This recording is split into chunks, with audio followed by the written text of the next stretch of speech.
Ke mu yan sanda ba ka muke ba in kin yabe mu sai mu baki.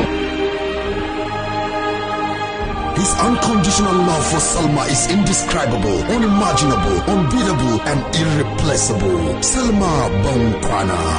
Salma ta fi ki daraja, ta fi kowace mace daraja ido. Kashe ta za ka yi? Bashir isa ne ka je ka neman mutane kai ya kashe mita. Salma ta zaka. Salma ta ciwo mutunci. Salma ta kira da gawa ta kuma ɗauki hotonta ta wulaƙanta shi. An faɗa gawa. Wallahi zan iya komai saboda Salma. Salma Bankwana.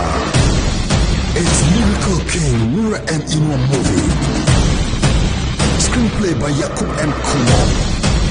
Produced by the King of Kwashiwa, Abdul Ahmad Me Kwashiwa. And directed by the man with the magic touch, Sadiq N. Mafia. Salma Bankwana. Death.